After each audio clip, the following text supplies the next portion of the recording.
Apakah penderita diabetes boleh berpuasa? Jawabannya boleh, asalkan penderita diabetes mengatur pola makan dan konsultasi ke dokter mengenai obat-obatannya. Apa yang harus dipersiapkan sebelum berpuasa? Tentu yang pertama mengatur pola makan dan mengkonsumsi obat sesuai dengan anjuran dokter. Saat sahur, penderita diabetes disarankan untuk konsumsi makanan dengan indeks gliksemik yang rendah. Kemudian, konsumsi banyak minum air putih dan menghindari minuman teh dan kopi ya, karena dapat menyebabkan dehidrasi selama berpuasa. Selama berpuasa, penderita diabetes disarankan untuk memperhatikan kondisi dirinya. Apakah ada gemetaran, keringat dingin, atau dada berdebar-debar. Oleh karena itu, perlu diperiksa gula darah. Kalau gula darahnya rendah, kurang dari 70, atau tinggi sekali, kurang dari 300, maka disarankan untuk berbuka puasa. Saat berbuka puasa di sore hari, penderita diabetes disarankan untuk konsumsi takjil, misalnya kurma 2-3 butir, dilanjutkan dengan makanan besar dengan gizi seimbang. Hindari makanan yang terlalu manis, misalnya susu kental manis, es cendol, ya, atau goreng-gorengan, karena banyak mengandung lemak jenuh yang tidak baik bagi kesehatan. Senantiasa periksa gula darah Anda dan dapatkan manfaat yang banyak saat berpuasa bagi penderita diabetes.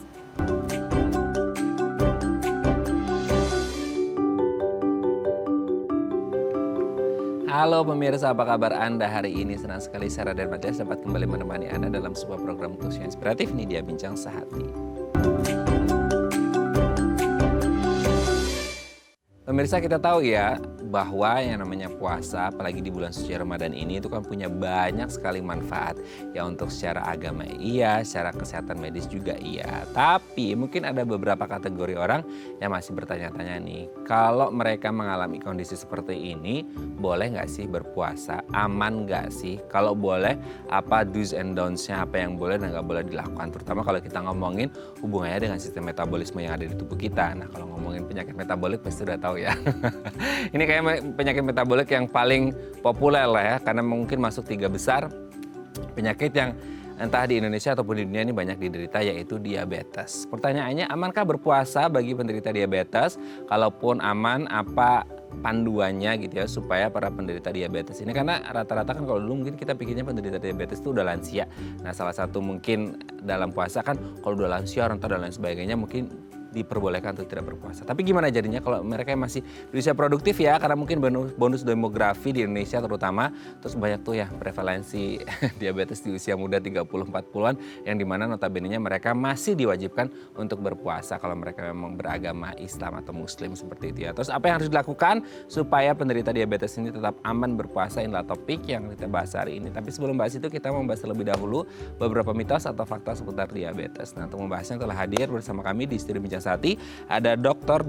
Syahidatul Wafa SPPD Finasim, dokter spesialis penyakit dalam dari Primaya Hospital Depok. Assalamualaikum Dr. Wafa, apa kabar? Assalamualaikum warahmatullahi wabarakatuh. Sehat ya Dok ya? Alhamdulillah. Puasa Dok? Puasa, alhamdulillah. Alhamdulillah, semangat ya Dok ya.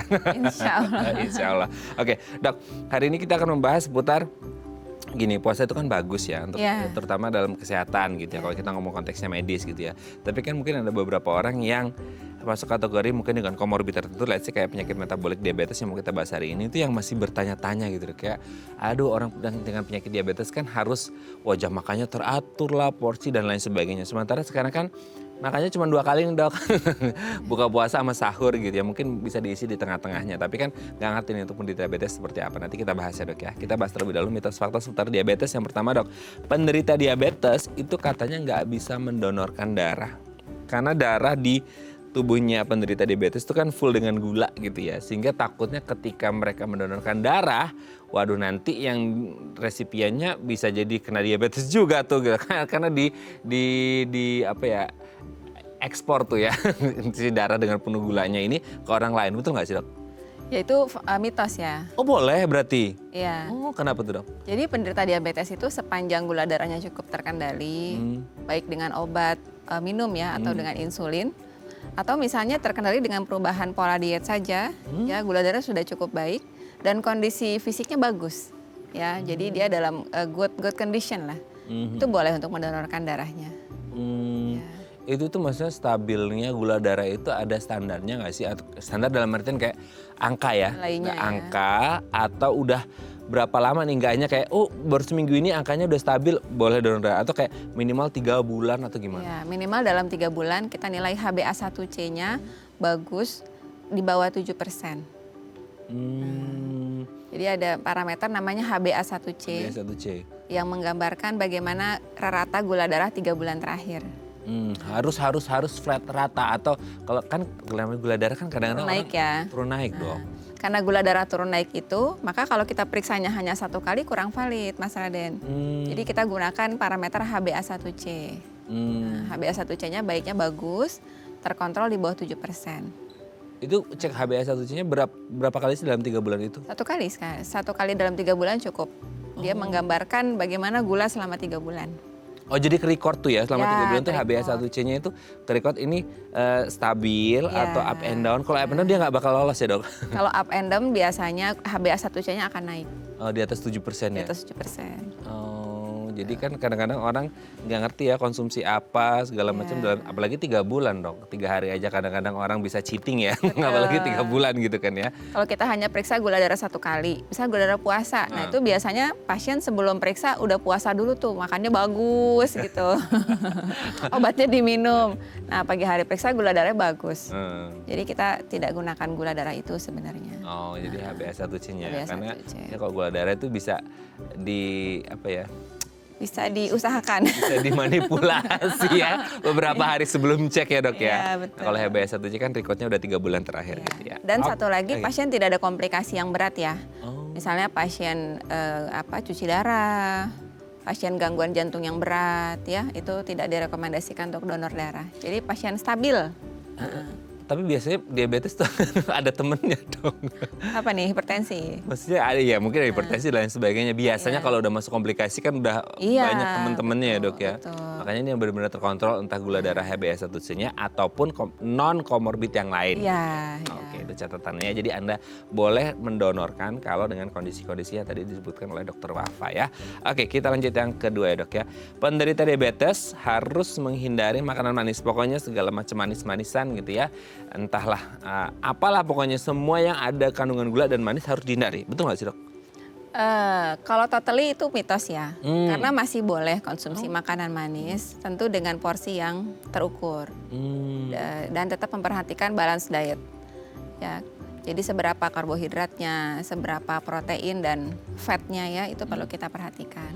Nah ini tuh kadang-kadang tuh ya, Dok ya, stigma di masyarakat itu diabetes sama dengan makanan manis ya. Betul. Kan tadi dokter menyebutkan karbohidrat, karbo kan nggak manis, Dok. Jadi orang tuh kepikir ya ini aman dong gitu. Padahal kan di dalamnya ada glukosa. Betul. Glukosa ya gimana dong? Maksudnya jadi nggak hanya yang manis dong, Dok, atau gimana sih? Iya, kita perlu mengatur sebenarnya bukan menghindari manis secara keseluruhan ya. Karena karbohidrat itu dia ada yang kadar manisnya tinggi, ada yang kadar manisnya rendah. Atau kita kenal dengan glycemic index yang tinggi dan glycemic index yang rendah. Artinya glycemic index yang tinggi itu dia cepat sekali menaikkan gula darah. Yes. Kita makan misalnya permen-permen, kemudian minuman bersoda atau roti-roti itu, tepung ya, makanan yang berbahan dasar tepung, gula langsung naik. Itu yang dihindari pada pasien diabetes. Tapi kalau karbohidrat yang kompleks ya, misalnya apa, buah kan manis sebenarnya. Iya. Buah manis, kemudian roti gandum, nah itu boleh. Oke, Gitu oke. ya. Jadi apalagi kalau bulan puasa gini ya, Dok ya, buka puasa gorengan bertepung-tepung Nah, dan lain itu. sebagainya. Glikemiknya Jadi walaupun tidak manis, tapi gorengan itu menaikkan kadar gula darah. tuh ya, jadi tidak hanya berfokus pada yang manis-manis ya, Dok ya. Betul. Karena ada yang mungkin rasanya tidak manis tapi indeks glikemiknya tinggi sehingga kadar gula darah itu bisa naik secara drastis. Betul. Itu harus dihindari ya. Apalagi kalau Anda mau cek nih ya, mau donor darah lagi. Ketahuan deh HbA1c-nya ya. Oke, kita lanjut yang ketiga ya, Dok ya. Luka pada pasien diabetes itu pasti sembuhnya itu susah banget. Nah, gini, Dok, ini mungkin sekalian jawab ya. Ada orang berkata, diabetes basah dan kering. Iya. Terutama yang basah tuh, Dok. Kayak aduh ini mah luka udah pasti busuk nih, udah pasti amputasi nih. Betul nggak sih kalau pasien diabetes kalau ada luka pasti susah sembuhnya? Ya, secara general pasien diabetes kalau mengalami luka lebih sulit sembuh dibanding pasien non diabetes. Tapi kembali lagi kepada kadar gula darahnya, berapa lama terdiagnosis diabetesnya. Kalau gula darahnya bagus, kemudian kondisi pembuluh darahnya bagus ya, tidak ada gangguan saraf, itu insya Allah penyembuhannya juga lebih cepat. Tapi kan ada yang tadi saya sebutkan dong, yang basah Dan kering. Dan itu akhirnya kayak orang tuh ada yang ya kebetulan ya, karena kebetulan mungkin di masyarakat kita tuh ada orang yang diabetes tapi kayak tubuhnya tuh kayak nggak ada bengkak, nggak ada luka, ya mulus-mulus aja. Orang pasti ini diabetes kering. Sementara ada yang mungkin kalau sampai kaki, biasa di kaki ya dok, itu sampai biru, sampai ungu gitu ya. Terus ada luka tuh kayak dari luka kecil sampai gede. Apa sih susah sembuh itu gimana dok? Sebenarnya tidak ada pembagian diabetes basah dan diabetes kering. Luka pada diabetes itu disebabkan ada beberapa faktor ya. Pertama, pembuluh darahnya nggak bagus nih. Jadi aliran darah ke pembuluh darah biasanya kaki ya, itu nggak lancar karena ada plak-plak di pembuluh darahnya. Jadi kalau ada luka, pembuluh darah kan bawa makanan, bawa nutrisi. Jadi dia nggak lancar bawa makanan ke daerah-daerah yang di ujung. Jadi kalau ada luka susah sembuh. Yang kedua, kalau ada gangguan saraf. Jadi pertama gangguan pembuluh darah atau vaskuler istilahnya, yang kedua gangguan saraf. Karena kalau ada gangguan saraf, pasiennya biasanya jadi kurang merasakan. Iya. Ada luka nih, nggak berasa, ngeh ya? nggak ngeh. Lama-lama kok jadi besar. Udah deh gitu. Akhirnya lukanya makin dalam ke otot. Kalau udah menembus otot ya udah harus dibuang dong jaringannya gitu. Serem banget ya. Iya. Berarti kalau udah kena pembuluh darah dan saraf, ada yang kadang kena dua-duanya. Ada yang kena dua-duanya. Ada yang hanya kena satu pembuluh darahnya saja. Ada yang kena sarafnya saja. Ada yang dua-duanya. Ada yang dua-duanya. Dua-duanya tuh mungkin udah kayak udah lama banget. Udah lama banget. Dan biasanya gula darahnya nggak terkontrol. Itulah ya, jadi bukan basah dan kering ya pemirsa ya, basah tapi dan memang gula darahnya tidak terkontrol dengan baik. Makanya kalau Anda punya diabetes ya harus mengontrol gula darahnya supaya tetap stabil ya dok ya. Stabilnya berapa nanti kita bahas ya. Oke, kita lanjut yang keempat. Risiko diabetes diturunkan menyilang ke anaknya. Jadi katakan bapak ke anak ceweknya atau ibu ke anak cowoknya. Ini udah template banget dok, ini udah template banget di masyarakat kita. Antara yang satu itu nurun dari orang tua langsung ke anaknya tanpa ngomongin menyilang atau enggak. Yang kedua setelah tahu ada menurun ke anaknya, ini menyilang nih. Bapak ke anak cewek, ibu ke anak cowok, atau malah bisa ke semuanya atau gimana sih dok? Nah ini pertanyaan yang sering banget Ya. disampaikan oleh Betul, pasien-pasien dan template banget di masyarakat kita nih. Iya. Sebenarnya memang adanya riwayat keluarga diabetes itu perannya besar banget untuk terjadinya diabetes pada anak-anaknya ya dan keturunannya. Tetapi tidak ada tuh prinsip menyilang. Mas Randet, iya. Jadi baik bapak ataupun ibu itu bisa menurunkan ya gen itu kepada anaknya. Kalau hanya satu pihak saja, resikonya kira-kira 30%. 20-30% untuk anaknya juga terdiagnosis diabetes. Tapi kalau dua-duanya, iya lumayan. Kalau dua-duanya itu bisa sampai 60-70%. Waduh, udah pasti itu ya, udah hampir pas malah. Besar banget gitu. Tapi kalau misalnya anak keturunannya bisa menjaga pola makan, jadi resiko itu bisa terminimalisasi gitu. Tapi kalau kayak dua-duanya nih dok, bapak ibunya berarti ada riwayat diabetes ya. Iya. Artinya kita terkontrol atau enggak, tapi intinya anaknya 60-70%. Itu Udah effortnya ada harus luar biasa bakat, dong. betul. Jadi kalau kita misalnya ya rezekinya gitu ya, takdirnya bapak ibu kita mengalami diabetes. Ya kan banyak ini teman-teman muda nih ya. Nah ini lifestyle-nya harus lebih bagus sejak awal. Sedini mungkin gitu harus ngatur lifestyle yang bagus. Karena resikonya lebih besar dibanding mereka yang orang tuanya tidak mengalami diabetes. Tapi kan zaman sekarang tuh kayak semua instan udah kayak minuman kemasan dan lain sebagainya. Betul. Minuman tuh udah rasa-rasa dan jadi banyak banget. Berarti ini ya kita bukan mendoakan ya, ini sebagai tindakan untuk self awareness kita bahwa kedepannya ditakutkan dengan bonus demografi yang lumayan ini, apalagi nanti kalau gen Alpha, Gen Z punya anak dong. Itu kan kayak, aduh kita kan visioner ya dok ya, harus ngomongin masa depan supaya di Indonesia ini prevalensi dari diabetes kan nggak meningkat terus. Karena kan sekarang kayak anak-anak aja udah obesitas udah banyak banget. Betul kan. Sekarang 25% usia muda di bawah 40 tahun tuh mengalami diabetes. Jadi udah banyak banget. Di usia 20 itu banyak. 25 itu sudah banyak ya. Dua kan tipe 2 ya dok ya? Iya tipe 2, bukan kalau tipe 1, DM tipe 2. itu gara-gara lifestyle. Selain karena genetik juga karena lifestyle kan. Betul. Itu ya. Gede banget lagi persentasenya dok ya. Oke, kita lanjut yang terakhir ya dok ya. Diabetes pasti berakhir komplikasi. Nah ini tuh udah template juga nih dok. Jadi kayak tadi sempat kita mention juga, kita bahas bahwasanya diabetes ini ya namanya orang itu kadang-kadang bukan satu robot yang diprogram bahwa harus makan gula segini sehari bisa gitu. Karena kan ada ya entah cheating atau nggak cheating, kadang ada loss-nya aja gitu ya. Sehingga orang kepikiran waduh nanti suatu saat dengan adanya cheating atau nggak cheatingnya itu orang pasti akan buruk nih gula darahnya sehingga akhirnya timbul komplikasi. Betul nggak sih bahwa semua pasien diabetes akan beredar dengan komplikasi? Itu mitos. Karena bisa dong? Ya, masih sangat besar harapan pasien-pasien diabetes bila terdiagnosisnya awal, sedini mungkin gitu. Nah itu PR-nya dong. Iya, karena itu perlu screening ya. Pasien-pasien yang beresiko diabetes, bukan pasien, individu atau orang-orang yang resiko diabetes, tentu untuk screening rutin, cek ya. Apakah sudah mengalami diabetes atau belum? Ya, itu kan karena gini dong, kondisinya itu orang-orang yang prediabetes. Ya, itu kan tidak bergejala. ada gejala sama sekali sehingga mereka feeling like I'm fine. Yes, betul. Gak ada apa-apa kan? Betul. Karena itu diabetes itu tidak didiagnosis seharusnya ya berdasarkan gejala. Beda kalau misalnya infeksi paru, gejalanya demam, batuk gitu ya. Kalau diabetes tuh di awal nggak ada gejala. Jadi prinsipnya adalah screening, cek ada diabetes atau enggak. Nah, ceknya MCU, terus habis itu seminggu sebelum cek gula darahnya nggak makan yang manis-manis gitu. Ada beberapa yang perlu diperiksa ya. Jangan gula darah sewaktu gitu, itu tidak akurat. Di antaranya HbA1c atau gula darah berpuasa atau ada namanya TTGO. Jadi ada tiga parameter untuk memeriksa ada tidak diabetes. Kalau terdiagnosis sejak awal, masih muda, kemudian melakukan perubahan lifestyle, itu penting banget. Atau kalau harus berobat gitu misalnya. Nah, sehingga kadar gula darahnya terkontrol, resiko komplikasinya tentu menurun. Itu ya dicatat pemirsa, karena mungkin banyak ya, ini tidak mengeneralisir, tapi banyak mungkin anak-anak muda yang merasa bahwa masih muda, masih bisa makan ini itu, nggak ada gejala apa-apa, dan akhirnya denial bahwa nanti masih muda ini, gitu ya, nanti bisalah dikompensasi nanti kalau udah menjelang lansia. Padahal itu sudah telat ya, mungkin karena udah diabetesnya, gula darahnya udah tinggi banget. Atau nggak mau cek. Iya, nggak mau cek. Karena takut. Khawatir, takut malah ketahuan gitu.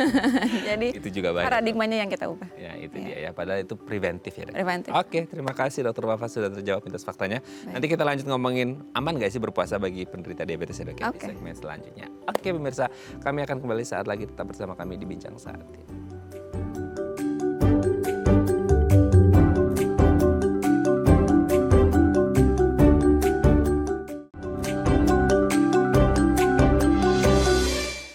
Baik, Anda masih bersama kami di Bincang Sehati dan kita masih membahas tema kita hari ini seputar boleh nggak sih, aman nggak sih kalau pasien diabetes ini berpuasa, terutama di bulan suci Ramadan ini ya. Karena mungkin kita ngerti puasa itu kan baik untuk kesehatan, tapi kalau untuk pasien diabetes mungkin treatmentnya agak beda nih ya. Karena mereka hubungannya dengan ya mungkin dengan jam makannya, jenis makanannya apa, jumlahnya, dan kita harus shifting dengan waktu makan nih ya, yang cuman buka dan sahur aja. Nah kalau Anda punya pertanyaan seputar tema kita hari ini, atau Anda pasien diabetes terus lagi wondering nih ya, boleh berpuasa atau enggak, boleh tanya-tanya di 021-290-3244 atau di Instagram kami di @bincangsehati.tv. Kita masih bersama dengan Dr.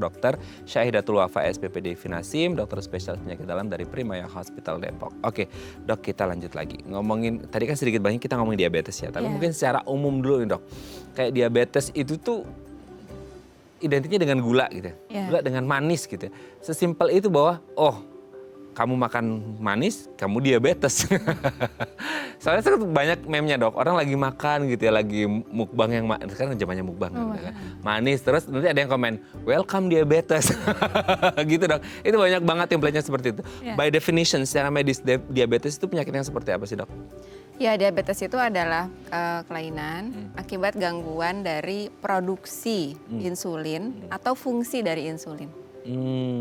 Yang kemudian menyebabkan hiperglikemia atau gula darahnya meningkat. Ya. Gangguan insulin, berarti kan insulin itu kalau nggak salah kan dari pankreas ya. Berarti ada masalah dong di pankreasnya sehingga insulinnya bermasalah atau gimana? Ya, insulin itu adalah hormon yang dihasilkan oleh kelenjar pankreas. Nah, kelenjar pankreas itu lokasinya ada di daerah perut ya, perut bagian atas dekat area lambung di situ. Nah, fungsinya itu menurunkan gula darah dari gula yang masuk dari makanan dimasukkan ke dalam sel-sel tubuh kita. Karena gula itu nanti akan menjadi energi. Nah, di awal-awal kalau asupan makannya terlalu banyak, insulinnya diproduksi berlebihan oleh pankreas. Tujuannya apa? Untuk memasukkan gula darah ke dalam sel. Masih normal tuh. Masih normal. Jadi insulinnya pankreasnya bekerjanya seperti kompensasi gitu. Ya, lama-lama dia capek. Nah, lama-lama dia capek, akhirnya produksi insulinnya turun. Karena apa? Kalau pola makannya terlalu banyak kalori ya dalam jangka waktu yang lama, itu tubuh tuh seperti overload gitu. Wah, banyak banget nih kalorinya gitu. Akhirnya fungsi insulinnya jadi menurun. Istilahnya tubuhnya nih sel-sel tuh jadi kurang sensitif sama insulin. Karena seperti terlalu banyak asupan kalorinya. Nah, jadi walaupun pankreas produksi insulin terus, kompensasi terus, tapi sel-selnya kurang sensitif. Itu namanya kondisi resistensi insulin atau fungsinya jadi berkurang. Nah, lama-lama tadi pankreasnya capek. Nah, itulah produksinya sudah berkurang. Gini dok, kadang-kadang tuh kita nggak ngerti ya, maksudnya parameter hingga akhirnya hubungan sama sel pankreasnya ini dengan insulin sampai capek dalam tanda kutip itu kan kadang manusia itu nggak ada alarmnya ya untuk mengetahui bahwa ini sel pankreasnya udah capek nih gitu, sehingga akhirnya nggak terjadi resistensi insulin itu apa karena pure full dari pola makan aja atau gimana? Basicnya ada genetik. Ya, jadi ada latar belakang genetik yang menyebabkan produksi insulinnya relatif lebih cepat habis atau fungsi insulinnya itu relatif lebih berkurang. Itu ada kerentanan genetik di mana hal itu diturunkan ya dari orang tua. Jadi faktor itu besar sebenarnya. Ya, tapi yang kedua, kalaupun ada faktor itu, pola makannya bisa dijaga, olahraganya atau aktivitas fisiknya baik, ya. Fungsi selnya juga tetap baik, bisa dipertahankan baik gitu dalam jangka waktu tertentu. Jadi mungkin kena diabetesnya nanti gitu, usia udah berapa puluh tahun ya, mungkin 50 tahun itu ya, mungkin seperti itu. Kalau dua-dua ini ada faktornya, sudahlah ada riwayat keluarga, pola makannya nggak dijaga ya, jadi gemuk misalnya, ya sudah, akhirnya diabetesnya terjadi usia muda. Oh, oke, misalnya gini, kalau genetik itu memang agak susah ya, karena ibarat given kata ya given. Ya given. It's a gift tapi nggak wish to have gitu. This kind of gift gitu ya. Ini giftnya another a term gitu. Tapi kalau kita ngomongin kayak oke lah, genetik itu nggak bisa diotak-atik karena itu sesuatu yang given gitu dari orang tuanya. Tapi kalau misal kayak lifestyle, ya sorry itu sih, maksudnya kayak sekarang tuh tingkat obesitas meningkat, pola hidup sedenter gitu ya. Sehingga bisa nggak sih kalau gini dok, kondisinya genetik dia nggak ada tuh sama sekali dari keluarganya, silsilah di keluarganya nggak ada. Tapi dia itu pola hidupnya itu ya sedenter banget dan lain sebagainya. Bener-bener kayak ya pola makan nggak dijaga, nggak olahraga, aktivitas fisik dan lain sebagainya, itu tetap bisa? Bisa. Ya, karena memang perannya lifestyle itu lebih besar. Ya sekitar 70%-an itu lebih berkontribusi terhadap terjadinya diabetes dibandingkan dengan faktor genetik sekitar 30-an%. Oleh karena itu orang-orang yang sebenarnya punya kerentanan genetik, asal dia bisa menjaga pola makannya, itu resikonya bisa menurun. Gitu. Tentu tadi resiko kerentanan genetik itu meningkat kalau dua-duanya ya. Nah, minimal satu kan 30%, kalau dua ya 70%. Gitu. Jadi kalau misalnya nggak ada riwayat keluarga nih, tapi lifestyle-nya ya sesukanya gitu ya, obes dari usia muda misalnya, itu resiko diabetesnya meningkat. Oke.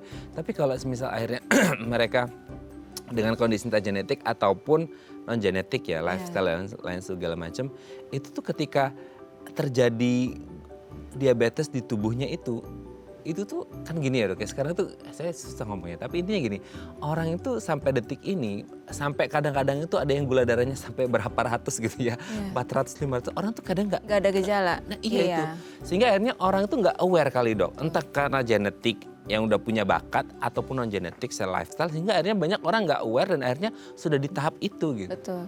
Karena memang kenaikan gula darah itu tidak selalu menyebabkan gejala kalau terjadinya perlahan-lahan.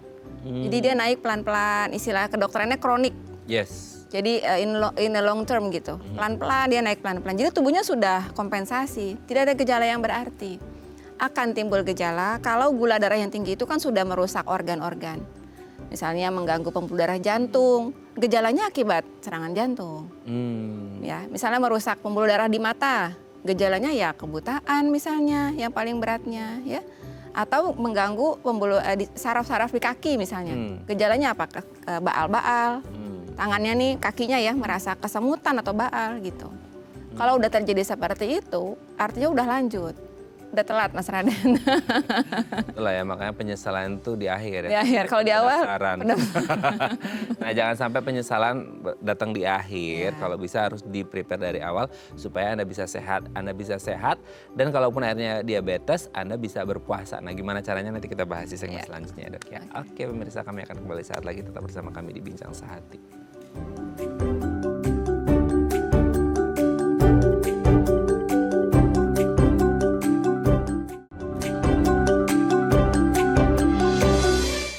Baik, Anda masih bersama kami di Bincang Sehati dan kita masih membahas tema kita hari ini, aman nggak sih, boleh nggak sih kalau pasien diabetes ini berpuasa, apalagi ini di bulan suci Ramadan ya. Kalau Anda punya pertanyaan seputar tema kita hari ini, boleh tanya-tanya di 021-290-3244 atau di Instagram kami di @bincang-sehati.tv. Kita masih bersama dengan Dr. Syaidatul Wafa, SPPD Finasim, dokter spesialis penyakit dalam dari Primaya Hospital Depok. Oke, Dok.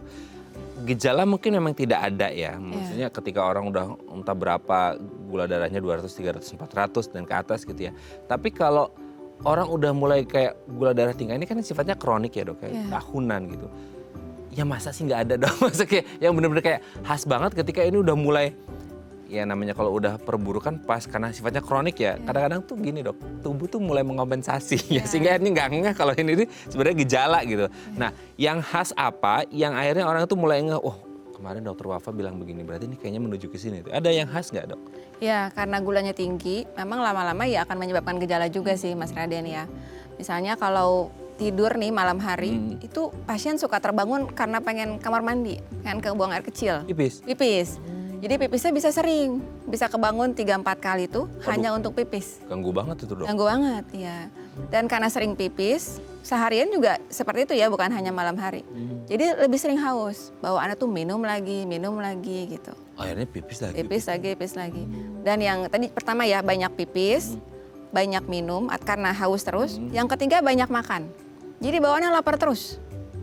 Udah makan tapi masih lapar. Udah makan masih lapar. Itu 3B tuh.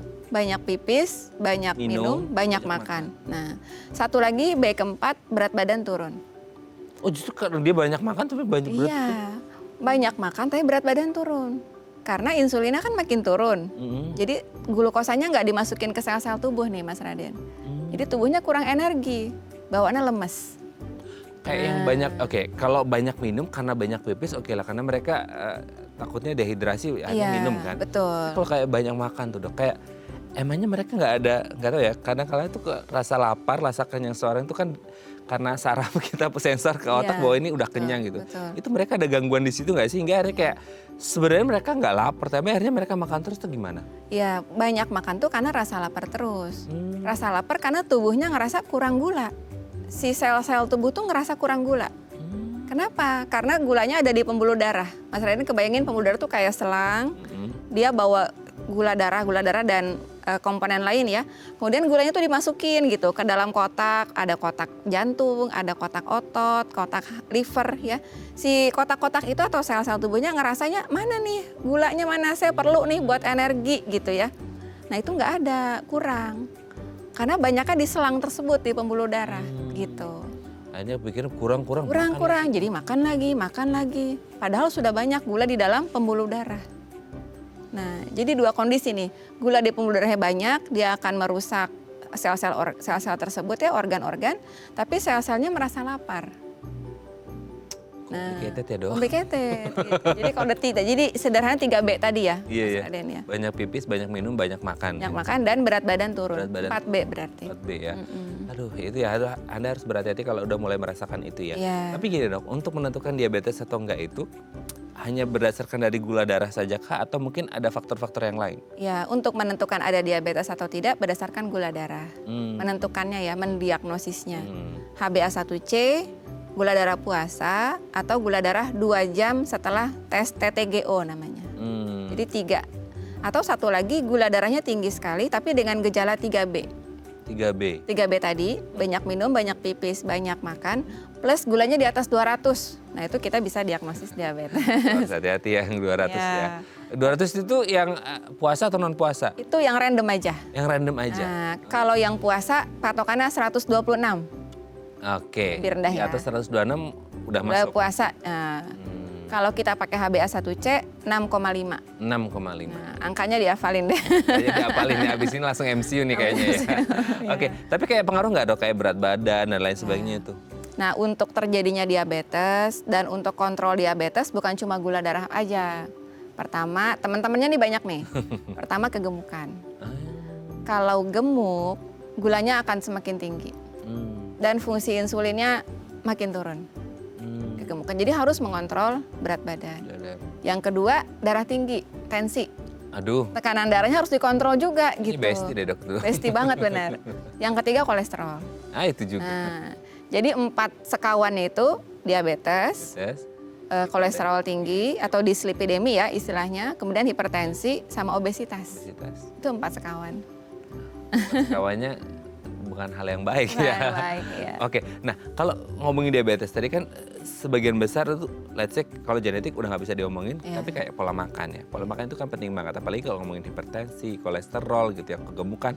Ini kan erat kaitannya dengan makan. Betul. Apalagi orang pasien diabetes itu katanya pola makan itu harus dijaga banget. Nah kalau di bulan puasa gini dok, ini kan pola makannya agak shifting nih ya. Betul. Ada yang beda nih gitu ya. Biasanya 3 kali sehari. Sekarang tuh 2 kali aja buka dan sahur. Ya. Dan lebih challengingnya lagi adalah di bulan puasa ini mostly itu tuh manis-manis.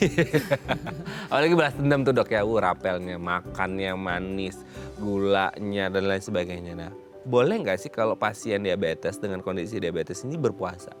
Oke, in general boleh Hmm. ya. Jadi tidak ada halangan ya sepanjang pertama kondisinya bagus, kondisi fit ya, badannya fit. Yang kedua gulanya sebenarnya terkontrol dengan baik. Nah, yang ketiga obat-obatannya sederhana gitu, tidak menggunakan obat-obat yang disuntik. Kalaupun misalnya tetap ingin berpuasa pada pasien yang menggunakan obat suntiknya nggak boleh banyak-banyak. Cukup 1 misalnya. Jadi kalau kebutuhan obat suntiknya atau insulinnya itu sudah lebih dari 1 kali injeksi, tidak disarankan puasa. Gitu. Karena kondisinya tidak mungkin. Karena kondisinya tidak memungkinkan. Oke, dok yang pertama dok, yang kondisi gula darahnya stabil. Nah kadang-kadang itu kan kondisi gula darah stabil itu maksudnya kita mau ngukurnya itu sehari sekali kah atau apa, kan kadang-kadang orang ya kan namanya gula darah naik turun tuh dok. Maksudnya kayak di ambang apa ya bahasanya, ambang batasnya untuk tahu, apalagi kita kan nggak mungkin setiap hari ngukur Periksa. sendiri gitu dok, itu gimana? Kalau terkait persiapan puasa, sebenarnya penilaiannya selama 3 bulan sebelum berpuasa kita harus nilai dulu nih pasien diabetes, terus sebaiknya ke dokter. Terus tanya ke dokter, saya boleh puasa nggak ya dok? Dokter nanti akan periksa gula darahnya dan lab yang lain, lihat obat-obatannya, pernah ngedrop atau enggak. Kalau gulanya pernah ngedrop banget, apalagi sampai nggak sadar, itu udah tidak disarankan puasa. Atau gulanya tinggi banget nih, di atas 300, itu tidak disarankan puasa gitu. Nah in between misalnya gulanya sekitar 200, 250 kurang ya. Dengan obat misalnya kita lihat obatnya berapa banyak gitu ya. Dan semakin kompleks obat-obatan yang didapatkan pasien, pemeriksaan gula selama puasanya harus lebih sering. Ada 7 titik yang kita rekomendasikan, walaupun tidak harus dilaksanakan semuanya ya. Di antaranya pagi hari, sekitar 2-3 jam setelah sahur, itu kita cek dulu nih. Ibaratnya mobil kalau baru ngegas, cek nih aman apa enggak. Yes, betul. Kalau pagi aja udah ngedrop, gulanya bisa di bawah 80. Nggak mungkin dong sampai sore aman. Nah, atau pagi aja udah ketinggian nih, oh berarti sahurnya kebanyakan tadi mungkin. Over. Pagi udah 300, Iya, wow. nggak boleh lanjut. Jadi pagi itu penting banget, sekitar mungkin jam 8 gitu ya. Jam 8 lagi cek, kalau gulanya aman silakan lanjut. Itu Terus kan jadi siang, siang, terus sore. sore. Kalau itu aman, sebenarnya aman-aman aja berpuasa gitu. Oke, itu yang jadi pertanyaan kemudian adalah tadi Dokter Wafa menyebutkan bisa jadi hiper atau hipoglikemik ya. Nah itu bisa kan jadi dua-duanya. agak bingung. Loh bukannya kalau diabetes itu tinggi terus dok, kenapa bisa jadi hipo ya? Nanti kita bahas ya dok ya. Selanjutnya. Apalagi ngomongin puasa, mungkin karena gula nggak makan jadi gula darah berkurang jadi hipoglikemik. Nanti kita Betul. bahas ya. Ya. Oke pemirsa, kami akan kembali saat lagi tetap bersama kami di Bincang Sehati.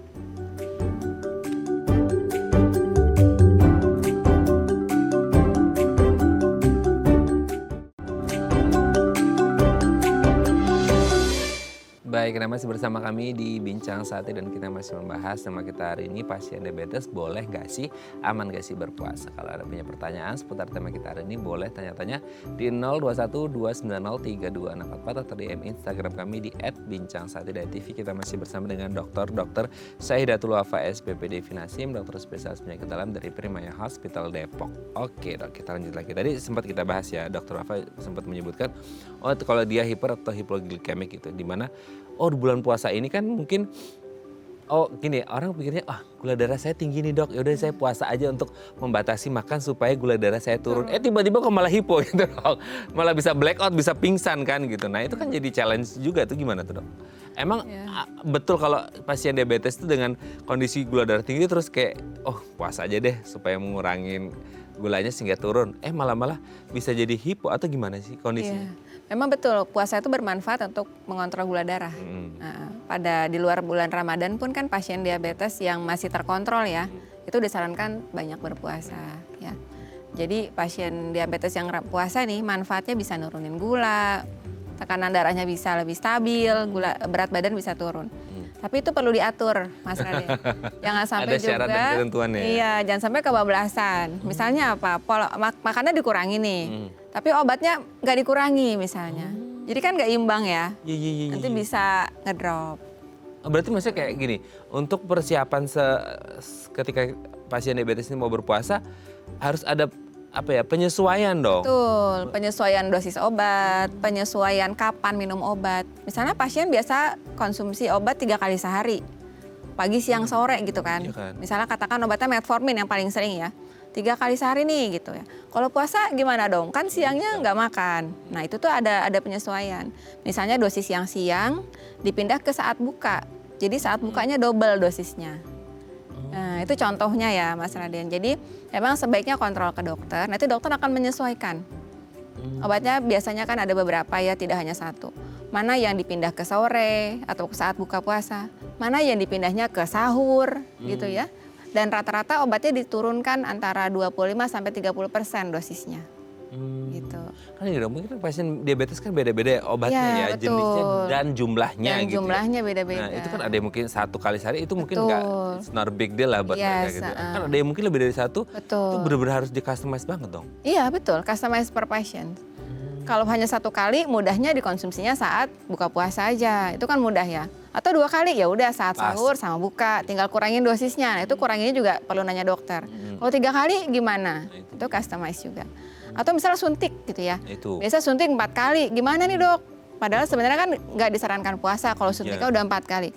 Tapi lagi-lagi puasa kan suatu kepercayaan ya, ibadah gitu. Jadi pengen tetap puasa, nah itu ada penyesuaiannya. Dosisnya jadi berapa, dosis siangnya nggak disuntik, pindah kemana nih? Pindah ke sahur atau pindah ke buka misalnya. Nah itu maksudnya dengan penyesuaian itu masih dalam kategori atau tahap aman nggak sih untuk pasien-pasien diabetes ini dok? Nah karena penyesuaian itu tentu akan mempengaruhi metabolisme ya. Jadi prinsipnya kalau semakin banyak obatnya, semakin kompleks obatnya, tidak disarankan puasa. Karena kalau diturunkan dosisnya bisa hiper nanti gulanya. Iya kan? Iya kan? Kalau misalnya turunnya kebanyakan, atau misalnya turunnya kurang banyak gitu ya, nanti bisa ngedrop kalau makannya dikurangi gitu. Jadi baiknya pasien diabetes sebenarnya latihan puasa dulu Mas Raden. Senin Kamis lah ya. Sebelum Ramadan tuh latihan dulu gitu.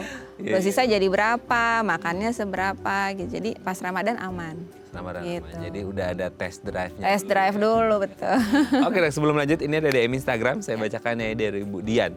Dok, apa boleh penderita diabetes hindari makanan atau minuman manis dan menggantinya dengan konsumsi buah-buahan untuk asupan gulanya, terutama buat lansia nih, terima kasih. Maksudnya pingin tetap mengonsumsi gula tapi takut makanan sama minuman yang manis diganti sama buah. Kalau nggak salah itu gula di buah sama gula di makanan beda ya dok? Beda jenis ya. Plus lansia itu gimana tuh dok? Betul, jadi memang pasien diabetes tadi tetap boleh makanan manis tapi sumbernya bukan makanan manis, minuman manis kemasan. Nah, kalau misalnya fresh ya, fresh food ya, fresh fruits misalnya dari buah apel itu boleh.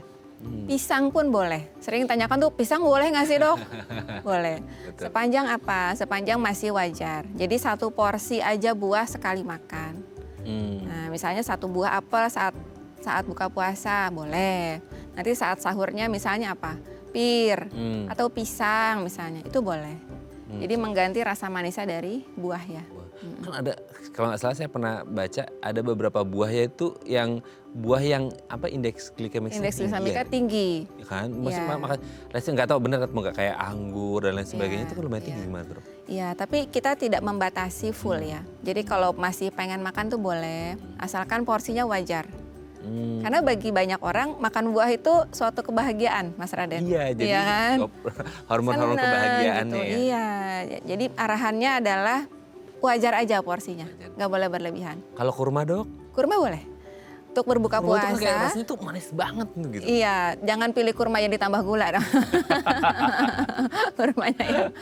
Nah, kurma itu disarankan untuk saat buka puasa, untuk langsung menaikkan gula darah ya. Karena kan biasanya kalau puasa seharian sampai sore udah ngedrop banget tuh, itu minum makanan langsung kurma 2-3 butir. Itu masih boleh buat pasien diabetes. Tapi jangan ditambah gorengan, es-es yang lain gitu. Jadi manisnya dari kurma, terus nanti minum air putih, makan sup misalnya. Gitu tuh boleh. Sup kacang merah misalnya. Proteinnya. 2-3 2-3 butir aja. bukan 2-3 bungkus ya. Jangan. Saking enaknya kan kayak manis kadang-kadang itu Iya. kayak lupa diri gitu ya. Oke, semoga dia bisa menjawab pertanyaan Bu Dian dan semoga sehat selalu ya. Oke, Dok, nanti kita lanjut lagi ya di segmen terakhir ya. Baik. Oke, pemirsa, kami akan kembali saat lagi tetap bersama kami di Bincang Saat.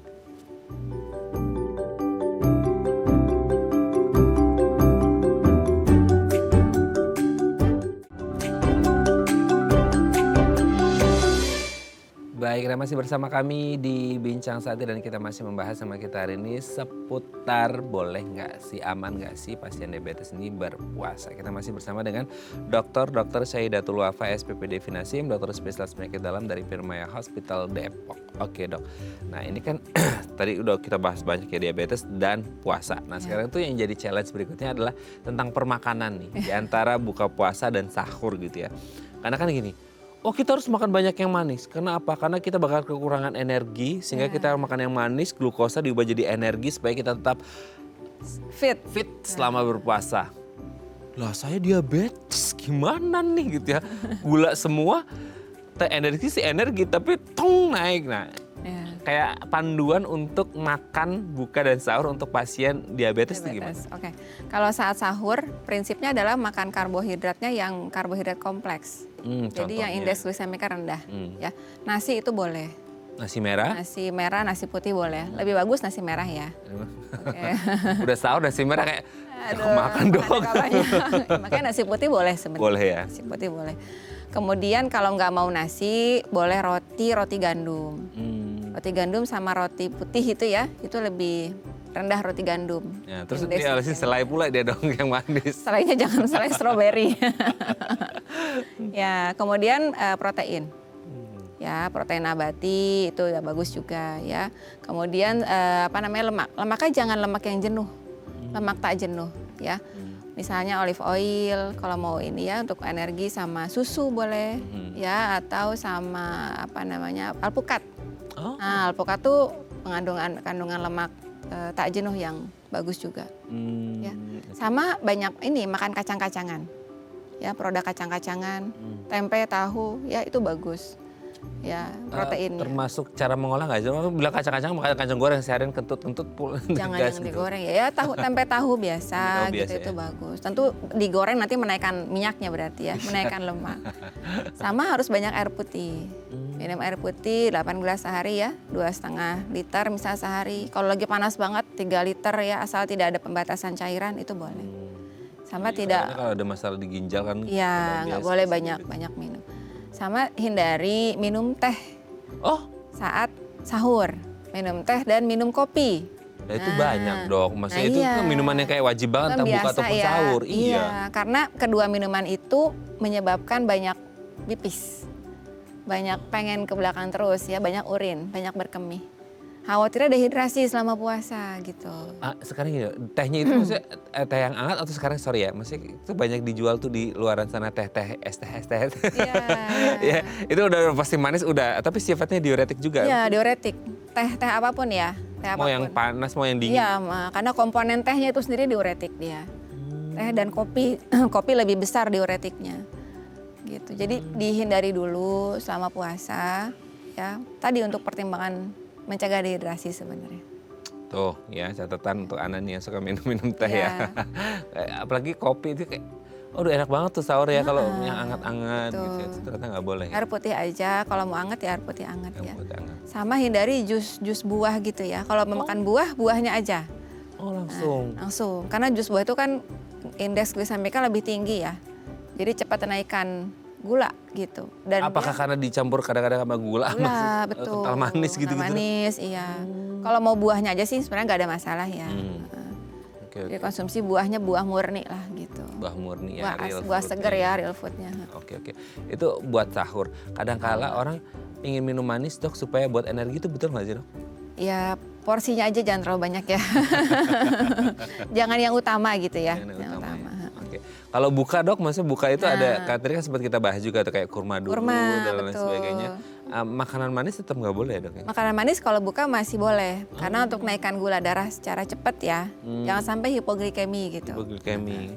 Tapi perlu diperhatikan juga kalau sudah makan manis satu jenis misalnya, jangan juga temennya dimakan juga gitu. Misalnya ada kolak, ada apalagi sop buah, ya, ada sumsum semuanya dimakan jadi naik gula darahnya. Banyak ya teman-temannya ya. Tapi saya pernah dengar tuh dok, kayak yang nasi ya, katanya ngomongin nasi putih itu. Ada yang kayak untuk mengurangi indeks glikemiknya, nasi disimpan dulu di kulkas, nanti bisa diangetin lagi. Katanya menurun, itu betul nggak Iya, sih? karena memang kalau nasi lama di magic jar gitu ya, itu indeks glisemiknya bisa naik. Walaupun sebenarnya tidak terlalu bermakna sih. Ya, ada penelitiannya sedikit lebih tinggi gitu. Gitu ya, Jadi yang penting bukan cara menyimpan aja sebenarnya, tapi porsinya. porsinya. Nah, lebih ke porsi. Terakhir dok, sebelum kita akhiri, Ya. olahraga boleh nggak? Nah, olahraga boleh. Karena kita harus tetap olahraga ya. Nah, Selama bulan Ramadan kan lemes dok. diupayakan Hipo lagi dok itu. menjelang buka makanya. Menjelang buka puasa. Kalau kondisinya stabil silakan olahraga. Kalau misalnya ada concern tertentu, misalnya ya minum obatnya agak banyak, cek dulu baiknya gula darahnya. Kalau gulanya udah di bawah 70 nih, Jangan nggak boleh, jangan coba-coba. Nanti badan gitu ya. Oke, dan low intensity ya dok? Low intensity. Baiknya memang sebelum Low moderate lah ya, low moderate. low to moderate ya. Low to moderate. Masih aman ya. Iya. Dan harus menyesuaikan kayak kemampuan fisiknya juga. Betul, lihat kondisi fisik sendiri ya. Jangan terlalu di berpikir, force. lihat atlet ngabuburitnya olahraga, kita FOMO juga gitu ya. Jangan Iya. ya. Oke, terima kasih Dokter Wafa hari ini. Ya. Kita punya banyak bekal, terutama untuk Anda pemirsa yang punya mungkin riwayat diabetes dan kepikiran ya, boleh Ya. puasa atau enggak. Tetap harus diaplikasikan tips yang diberikan oleh Dokter Wafa tadi supaya Anda bisa nyaman ya, nanti berhari raya nggak ngerasa bersalah kayak aku kok berhari raya tapi nggak puasa gitu ya. Nah, tetap Anda bisa berpuasa dengan catatan gula darah Anda terkontrol dengan baik sehingga Anda bisa berpuasa dengan nyaman dan aman dan pastinya sehat untuk Anda ya. Terima kasih Dr. Wafa. Sama-sama, Sehat terus, Mas salam untuk Ade. keluarga di rumah dan teman-teman di Primaya Hospital Depok dan selamat melanjutkan puasanya dok ya. Terima kasih, selamat Terima pagi, kasih, Mas Assalamualaikum. Ade. Assalamualaikum warahmatullahi wabarakatuh. Oke pemirsa, itu dari perbincangan kita dengan Dr. Wafa, semoga bermanfaat ya. Dan jangan lupa untuk terus menyaksikan konten-konten inspiratif kami di aplikasi Daai Plus. Saya Raden Batias pamit, sampai jumpa dan selamat kembali beraktivitas di hari Senin yang indah ini. Ingat jaga kesehatan Anda. Kalau diabetes boleh tetap berpuasa ya dengan catatan tertentu. Sampai jumpa. Terima kasih dok.